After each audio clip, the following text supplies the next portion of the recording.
Hello, Fearless Gamers! Matt here for Fearless Games, and today I'm doing another entry in the Book Corner. And today's book review is going to be of Dark Convergence by Dave Gross. This is the story of General Nemo, who encounters the Convergence of Cyriss as they invaded a Cygnarian town, and the force is being led by Aurora, the winged warcaster of the Convergence. And essentially it's them trying to perform one of their rituals on the ley lines that they're sitting on, and Nemo is trying to get them out of Cygnarian territory and liberate the village that they've taken over. The story in a whole is really interesting and very nail-biting. This was probably a really cool page-turner, where I kept going, what's going to happen next? What's going to happen? Who's going to win? What's going to be the outcome of this story? And it's very well written as well. Easy to read. Don't need to know a lot of terminology from the Warmachine universe, but it does help if you know a basic understanding of the Warmachine universe and its terminology and such. Interesting things that are with it is the armies, in a sense, have a very realistic tone to them. You get a lot of whispers and talks of the Cygnarian troopers as to what they think about General Nemo and his command and him being in command, and you also get the Convergence's side of Nemo's reputation. So you're getting a cool dual look at a very famous warcaster. And the two warcasters in the book, Aurora and Nemo, are written very well.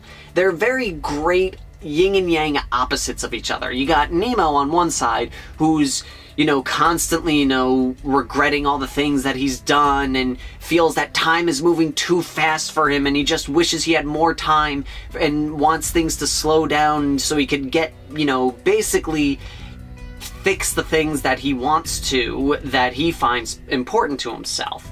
And then you have Aurora on the other side, who's very, got a fast-paced move, can't wait, time is moving too slow for her, and she needs to get to her goals right away, and she doesn't care whether she really wants it or not. All she knows is she wants to achieve this goal before time runs out, and just feels like that things are just going way too slow for her liking. And it is great. It's very well written in a way where you can really see the opposites of each side. And it really gives a nice insight to these two casters and their combat styles, their tactical abilities. It's, like I said, it really brings to life a lot of the Warmachine universe, especially around these two characters. And it also shows a great impact of just how dangerous Nemo can be, and just how cunning and precise Aurora can be at the same time. It's got some great action scenes filled with great characters and a lot of drama and suspense that really gets you going from the beginning to the end. And it's actually to the point where I want to pick up more Warmachine books from Privateer Press because of this. And so if you haven't read any novel whatsoever, Dark Convergence would be a great starting point in the Warmachine universe, in my opinion. There is a book that begins before this that ties into the thing, and basically the first book ends and this one begins, but you don't need to read it.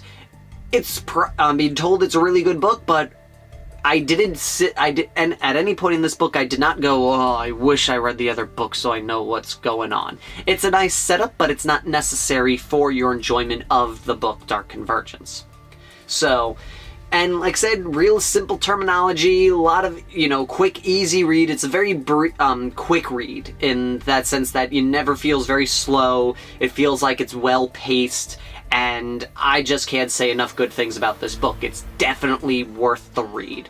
So, if you're a fan of Cygnar, if you're a fan of Convergence of Cyriss, great story for both. It's one of those ones that gives enough good things on either side, so it's not clearly the author is a Cygnar fan, but it's a very nice neutral perspective where both armies get to shine at what they do best. and you get to see a little bit more about why these people are so legendary. And that's another thing that I'd say is really great about this book, because there are very few legendary figures in this series. Unlike in the Warhammer 40k universe, when someone does something epic, everyone is like, holy crap, what did that person just do in this book? Whereas in Warhammer 40k, it's like, huh, I guess that means you're equal to me now. I just did something awesome. I want 1 point more. You know, it seemed very like a lot of the events, you know, the characters were basically going, to you, the reader, this reads cool. But to us, the characters, this happens twice a week, if not twice an hour. So it feels more like, you know, you get an extra feel of, whoa, grandioso with this because of how some of the other characters that are not as epic or legendary as the ones performing them. So, overall, definitely a must-read if you haven't read it already. And that is all for right now. Thank you all for watching. If you haven't yet, subscribe, that way you can see these when they come out, like this so the video can get more views. And also, if you haven't checked us out yet, go to our Facebook link in the description, to view extra content only available on the Facebook chat page, like photos of models that we've painted and caption contests like the one we're having right now. And also to get news and information regarding Fearless Games and other hobby-related items. So, that is all for right now, and until next time, Fearless Gamers, take care.